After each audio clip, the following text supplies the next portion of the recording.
بسم الله الرحمن الرحیم. ډاکټر یاسین یم، یو ځل بیا ستاسو په درانه حضور کې حاضر یم او غواړم چې د کلینیکي عصبي جهاز یو سلسله لیکچرونه وړاندې کړم.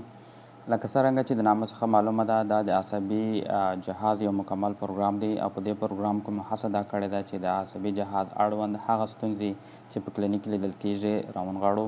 د دې کورس د وړاندې کولو څخه منظور او مقصد د افغانستان په داخل کې د ځوانو کدرونو روزل او د هغو د علمي سویې لوړول دي او همدارنګه هڅه مو کړې ده چې په دې پروګرام کې د عصبي جهاز اړوند ډېر تازه او نوي څېړل شوي معلومات دا کورس د ډاکټر فار افغانستان د ویب سایټ، فیسبوک او یوټیوب د لارې په وړیا ډول وړاندې کیږي او تاسو کولی شئ د همدې لارې زموږ سره په دې پروګرام کې ګډون وکړئ او د خپلو ارزښتناکو مشورو او وړاندیزونو څخه مو برخمن کړئ.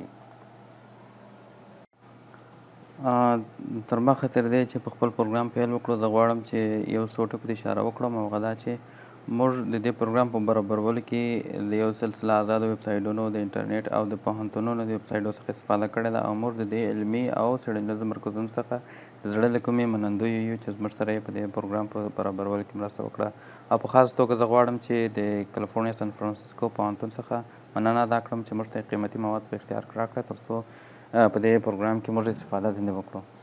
د کورس اورویو په دې ډول دی چې دا کورس د 11 یونټو څخه جوړه ده او په هر یونټ کې مختلف موضوعات څېړل کیږي. په اول یونټ کې به موږ د نیورو اناټومي او نیوروفیزیولوژي مطالعه کړو. په دوام یونټ کې به موږ سټروک ووایو. دریم یونټ اپیلیپسي تر بحث لاندې ونیول کیږي او څلورم یونټ کې نیورو ډیجنریټیو ډیزیز مطالعه کیږي. پنځم یونټ الټریشن اف کانشسنس اینڈ برین ډیث دی. شپږم یونټ د عصبي سیستم امتحانات دي. اووم یونټ د عصبي سیستم ترجیحات. اتم یونټ حرکي تشوشات. نهم او لسم دردونه دي چې په هغه کې سردردیانې دي او د ملا دردونه دي او یو لسم یونټ د نیورومسکولر ناروغي تر مطالعه لاندې نیسي او نیول کیږي په دې برخه کې. اوس راځو د یونټ 1 او پارټ 1 ته او د مخه تر دې چې خپل درس باندې شروع وکړو زه غواړم چې خپل لرنینګ ابجیکټیوز واضح کړم. د دې لیکچرو څخه زموږ هدف دا دی چې په دې اول لیکچر کې موږ د عصبي سیستم مختلفې برخې وپېژنو خصوصا سنټرل نروس سیستم مرکزي عصبي سیستم او د هغو وظایف وپېژنو چې هغه څنګه وظیفې ترسره کوي. دغه رنګه زموږ د دماغ فرنټل، ټمپورل، اپرایټل او اکسیپیټل لوب به وپېژنو او هغه نیوکلیسونه چې د دماغ په دننه کې موقعیت لري او ډېر ځانګړتیاوې لري لکه تلاموس، بیزل ګنګلیا، برین سټیم هم مطالعه کړو او همدارنګه سپاینل کارډ به هم تر بحث لاندې ونیسو.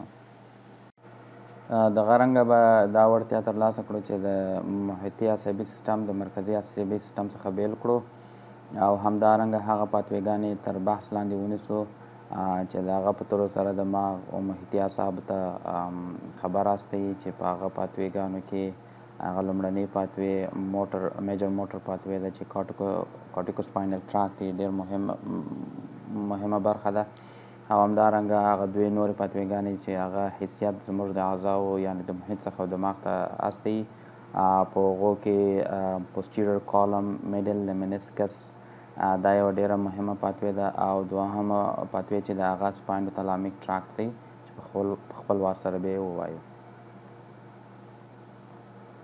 دغه رنګه به موږ د عصبي سیستم نیورو اناټومیک مختلفې برخې وپېژنو چې په هغو کې اپر موټور نیورون برخه ده او لوور موټور نیورون برخه ده او دا موږ به دا وړتیا ترلاسه کړو چې څنګه دا دوی برخې یو د بل څخه سره بیل کړو.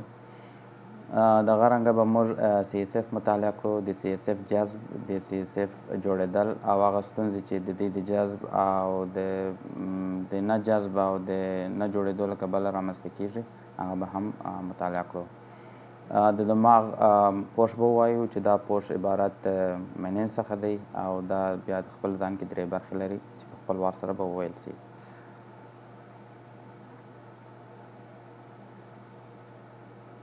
اوس راځو اورویو اف نیورو اناټومي ته. د عصبي سیستم نیورو اناټومي په دا ډول دی چې عصبي سیستم په عمومي ډول سره په دوو برخو ویشل کېږي چې یو یې سنټرل نروس سیستم دی او بل یې پریفرل نروس سیستم دی. سنټرل نروس سیستم یعنی مرکزی عصبي سیستم د درو برخو څخه جوړه ده چې په هغه کې برین سټیم او سپاینل کارډ شامل دی. برین سټیم بیا په خپل وار سره د درو برخو څخه جوړه ده چې په اوله برخه کې د برین سټیم میډ برین شامل دی. میډ برین د سیریبرم او د پونز ترمنځ موقعیت لري او یو تعداد زیات نیوکلیسونه په دې برخه کې شته. دومه برخه د برین سټیم هغه پونز ده. پونز بیا د میډ برین او د میډولا بلانکاټا په منځ کې موقعیت لري. او آخري برخه چې ده چې دا د سپاینل کارډ او د سیریبرم ترمنځ یا د عصبي سیستم ترمنځ د یو پل حیثیت لري، هغه ته میډولا بلانکاټا وایو. پریفرل نروس سیستم هر هغه څه چې په مرکزي عصبي سیستم کې شامل نه وي هغه ټول بیا پریفرل نروس سیستم کې راځي، یعنی هغه ته موږ پریفرل نروس سیستم وایو، لکه محیطي اعصاب، نیورومسکولر جنکشنز، مسلز، گلانز، کرانیل نروس، دا ټول پریفرل نروس سیستم دی. اوس د ګری ماټر او وایټ ماټر په باره کې به یو څو خبرې وکړو. تاسو ته معلومه ده چې دماغ کې دوه رنګه ماده وجود لري چې یو یې ګرام ماټر خاکستري رنګه ماده ده او بل یې وایټ ماټر چې سپین رنګه ماده ده.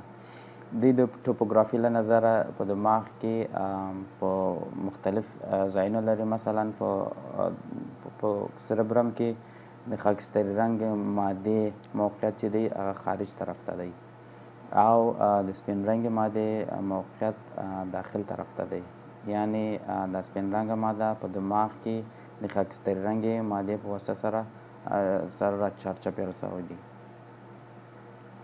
برخلاف دا دوی مادې بیا په سپاینل کارډ کې برعکس شکل لري، یعنی خاکستري رنګه ماده چې ده هغه دننه موقعیت لري په سپاینل کارډ کې او سپین رنګه ماده بیا د دې پر شاوخوا سر راڅرخېدلي دي. نو که چیرې سپاینل کارډ ته وګورو دا سپین رنګه ماده د یو ایچ یا یو شاپرک شکل لري او زیات نیوکلیسونه یا هستې په دې خاکستري رنګه ماده کې وجود لري. ټرمینالوجیانو ته راځو. مخکې تر دې چې دا ټرمینالوجي موږ تشریح کړو، زه به د عصبي سیستم فنکشنل او سټرکچرل یونټ ته راسم چې هغه ته موږ نیورون وایو.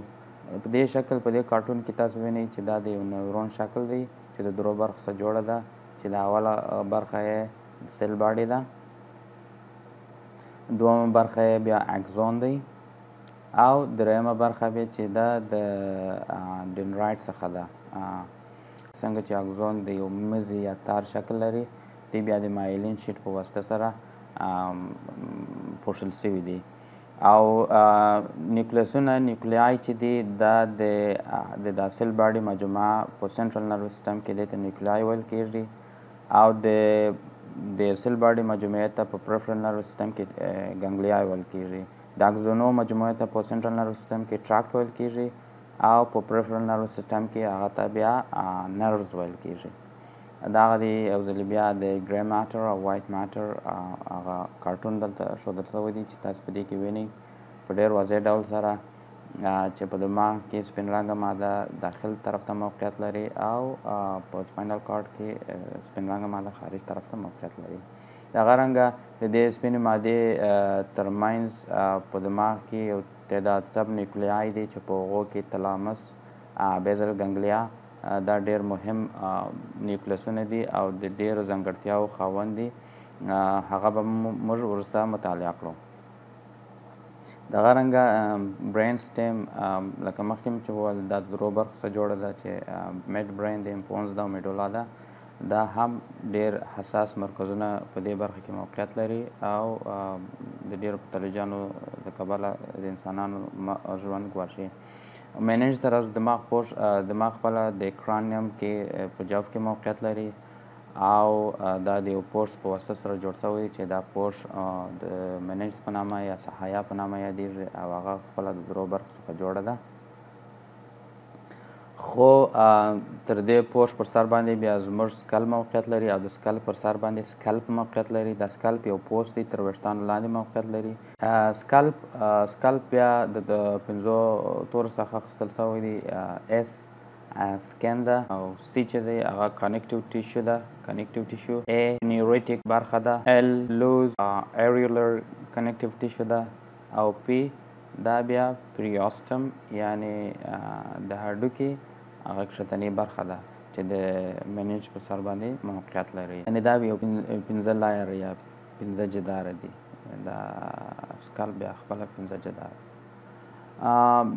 منیج چې دی هغه بیا د درو برخو څخه جوړه ده چې د خارج څخه او داخل ته ډیورا ماتر، سباراکنایټ او پایامیټر څخه جوړه ده. د اوله برخه چې تاسو وینئ دا ډیورا ماتر ده. دا په مابینځ کې موقعیت چې لري دا سباراکنایټ برخه د منیج ده. او د آخري برخه د دماغ د ګرای میټر پر سر باندې موقعیت لري، د پایامیټر ویل کېږي. د دې درو پردو ترمنځ بیا یو سلسله اجواف وجود لري چې دا ډېر د اناټومي او د پاتولوژي له نظره ډېر د اهمیت وړ دي او ډېرې زیاتې ځانګړتیاوې لري. چې اوله برخه چې د سکل د هډوکي او د ډیورا میټر په مابینځ کې دا فضا موجوده ده، دې ته ایپي ډیورل برخه ویل کېږي. دویمه برخه د ډیورا ماتر او سباراکنایټ په مابینځ کې چې موقعیت لري دې ته سب ډیورل برخه ویل کېږي. او د پایامیټر او سباراکنایټ په مابینځ کې فاصلې ته سباراکنایټ پیس ویل کېږي.